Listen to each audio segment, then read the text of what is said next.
I'm Liz Sneddon. Let's have a look at how we make frequency and relative frequency bar graphs. So here's my set of data, and I've got scores, which are the outcomes, going from 2 to 8. I've got a measure of the frequency, and I've got my grid set up ready to go.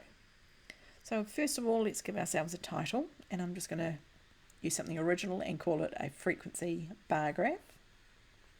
If I knew that it was the heights of students or something like that, then I would use that as a better title. So on the horizontal axis, or the x-axis, I'm going to put my scores, because that's my outcomes. And in this case, the scores go from 2 to 8.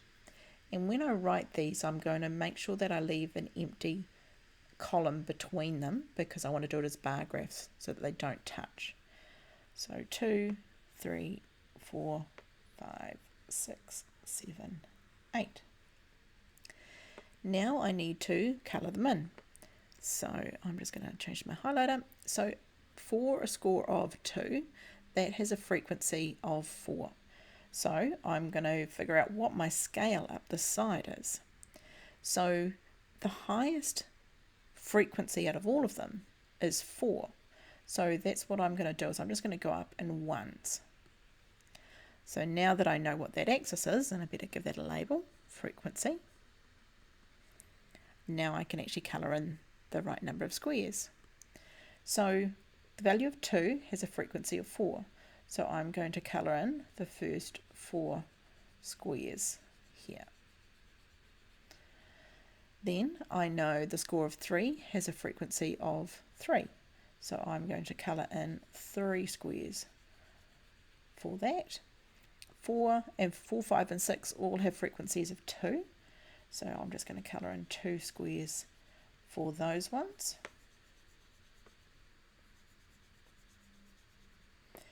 Now 7's got a frequency of 4. So I'll colour in 4 squares. And the last one, 8, has a frequency of 3. So I will colour in 3 squares. So there is my frequency bar graph. Now notice the shape of that is going to be similar to the shape that I have for my relative frequency, and the x-axis is going to be the same, so my scores and my outcomes are going to be the same, but my scale on the right axis, that frequency scale, that's going to be the part that changes. So I'm going to put my scores, oh, where's my pen going back there? I'm going to put my scores across the bottom.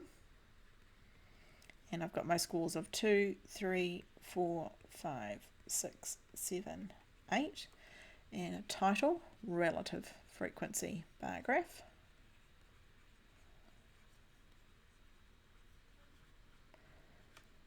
And on my vertical axis, I'm going to put the relative frequency.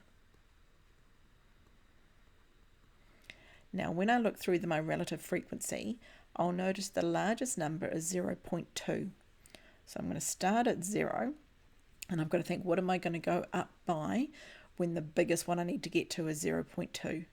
So I might just go up in essentially 0.05. So 0.05, 0.10, 0.15, 0.20. So that's going to be all I need, is to go up those squares. And now I'm going to get my highlighter pen, and I'm going to colour them in. So a score of 2 had a relative frequency of 0.2. So I'm going to colour in up to 0.2, which is there. 3 has a relative frequency of 0.15, so I'm going to colour in up to 0.15. Then I've got 0.1 and 0.1 and 0.1. Then I've got 7, which has a relative frequency of 0.2. So I'm going to go up to 0.2, and lastly up to 0.15. And so there is my relative frequency. So if I look at these two graphs on these both pages, their shape looks exactly the same.